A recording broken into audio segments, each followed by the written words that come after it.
अस्सलाम वालेकुम everyone, hope you all are doing well. आज की वीडियो में हम बात करेंगे सिक्योरिटी डायलेमा के बारे में और जानेंगे कि आईआर स्कॉलर्स ने सिक्योरिटी डायलेमा को किस अंदाज में बयान किया है। इसके साथ साथ सिक्योरिटी डायलेमा की टाइप्स भी आपके साथ शेयर करेंगे। सो वीडियो स्टार्ट करने से पहले गुजारिश है कि वीडियो को लाइक एंड चैनल को सब्सक्राइब करना ना भूलिएगा। चलते हैं अपने वीडियो की जानिब। सिक्योरिटी डायलेमा को समझने से पहले हमें वर्ड डायलेमा का मतलब जानना ज़रूरी है।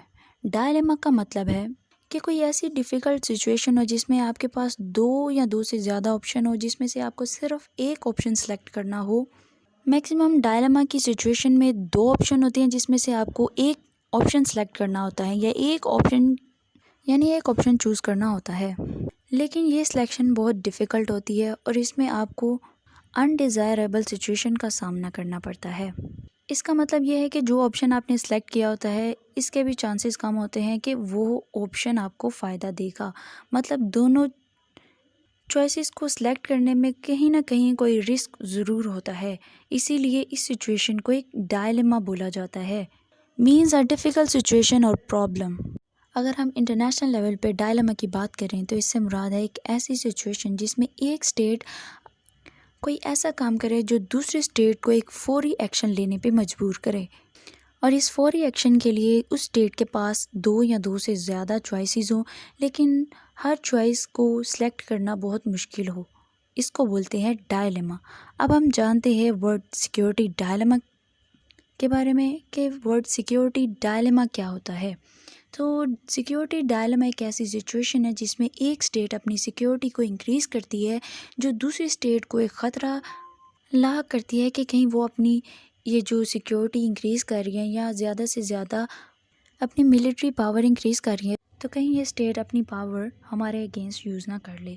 सो इस सिचुएशन में स्टेट एक फौरी एक्शन लेती है कि वो अपनी सिक्योरिटी के बारे में ज़्यादा से ज़्यादा इम्प्लीमेंटेशन करे। So the word security dilemma means a situation when the increase in one state's security leads other state to fear for their own security. अब हम उन वजूहात को देखेंगे कि किस वजह से ये सिलेक्शन स्टेट के लिए मुश्किल होती है।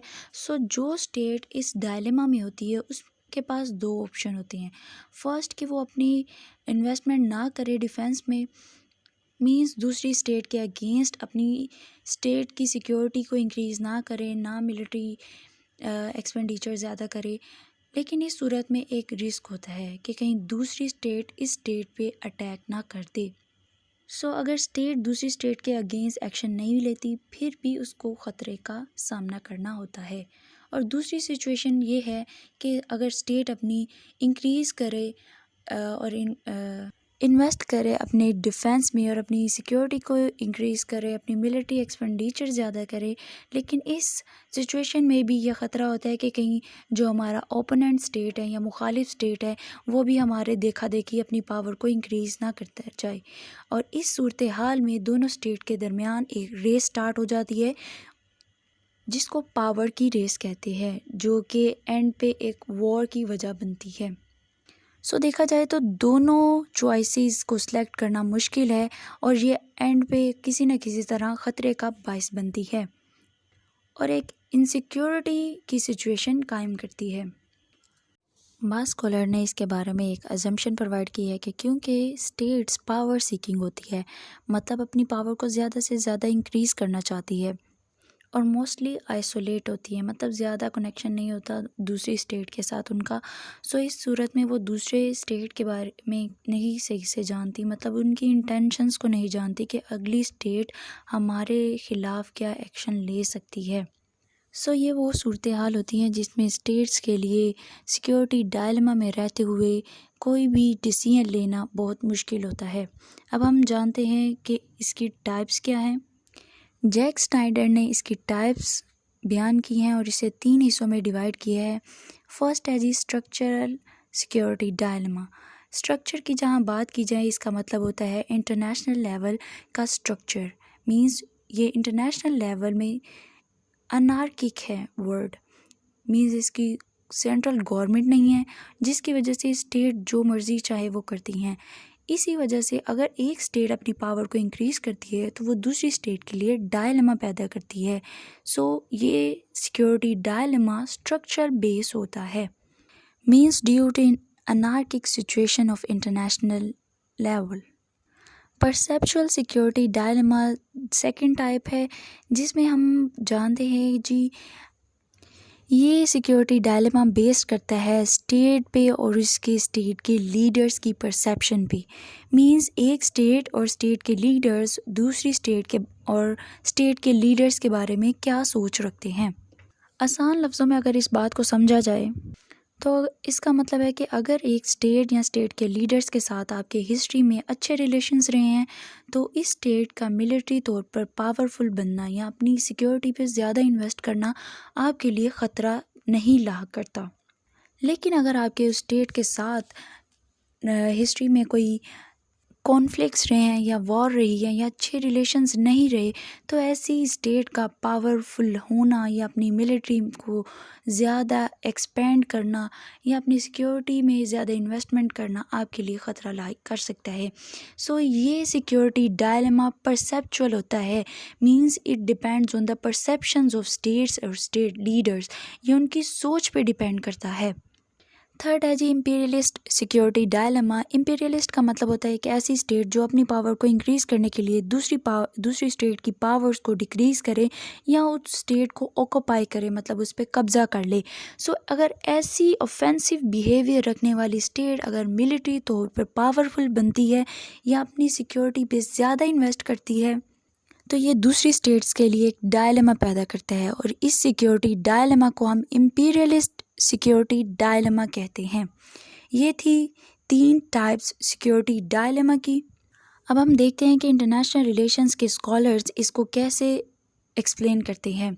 रॉबर्ट जर्विस ने एक्सप्लेन किया सिक्योरिटी डायलेमा को इन अल्फाज में, the security dilemma results from the fact that means by which a state tries to increase its security decrease the security of others. जैसा कि हम पहले बात कर चुके हैं कि एक स्टेट जो अपनी सिक्योरिटी को इंक्रीज़ करे उससे दूसरी स्टेट की सिक्योरिटी डिक्रीज़ हो जाए, ये है जी सिक्योरिटी डायलेमा। लास्ट हम बात करेंगे एग्ज़ाम्पल्स की सिक्योरिटी डायलेमा की। तो इसके लिए एक एग्ज़ाम्पल बहुत अच्छी है जिसमें हम कोरियन वॉर को एक्सप्लेन करेंगे। कोरियन वॉर जो कि नॉर्थ कोरिया और साउथ कोरिया के दरमियान 1950 से 1953 के दरमियान लड़ी गई। इस जंग में नॉर्थ कोरिया ने साउथ कोरिया को इन्वेड किया, मतलब उस पर हमला किया, क्योंकि इन दोनों स्टेट्स के बॉर्डर्स क्लैशेस चल रहे थे जिसके बायस नॉर्थ कोरिया ने साउथ कोरिया पे अटैक किया। लेकिन ये जंग 1953 में ख़त्म हुई। इसके बाद नॉर्थ कोरिया ने आजकल अपनी मिलिट्री पे ज़्यादा एक्सपेंडिचर्स, मतलब एक्सपेंस, अपनी मिलिट्री एक्सपेंस बढ़ा दिए हैं, मिलिट्री पे इन्वेस्टमेंट बढ़ा दी है, जो कि साउथ कोरिया वालों के लिए एक सिक्योरिटी डायलेमा पैदा करता है कि कहीं नॉर्थ कोरिया फिर से इस साउथ कोरिया पे हमला ना कर दे। सो इस सूरत हाल में साउथ कोरिया को कुछ ना कुछ स्टेप्स लेने होंगे, या तो इसको अपनी मिलिट्री पे ज़्यादा इन्वेस्ट करना होगा जिससे इसको काउंटर मेजर्स का सामना करना पड़ेगा नॉर्थ कोरिया से, या तो अगर ये अपनी मिलिट्री पे इन्वेस्ट नहीं करती तो फिर भी इससे नॉर्थ कोरिया से अटैक या हमले का डर लगा रहेगा। ये तो वो एग्ज़ाम्पल थी जो हम सिक्योरिटी डायलेमा के बारे में बयान की। उम्मीद करती हूँ आपको टॉपिक समझ आया होगा। अगर वीडियो अच्छी लगी है तो वीडियो को लाइक एंड चैनल को सब्सक्राइब करना ना भूलिएगा और सब्सक्राइब के साथ लगे हुए बेल आइकन को प्रेस करें ताकि आपको हमारी हर नई आने वाली वीडियो मिलती रहे। अभी के लिए इतना ही, मिलते हैं नई वीडियो के साथ। अल्लाह हाफिज़।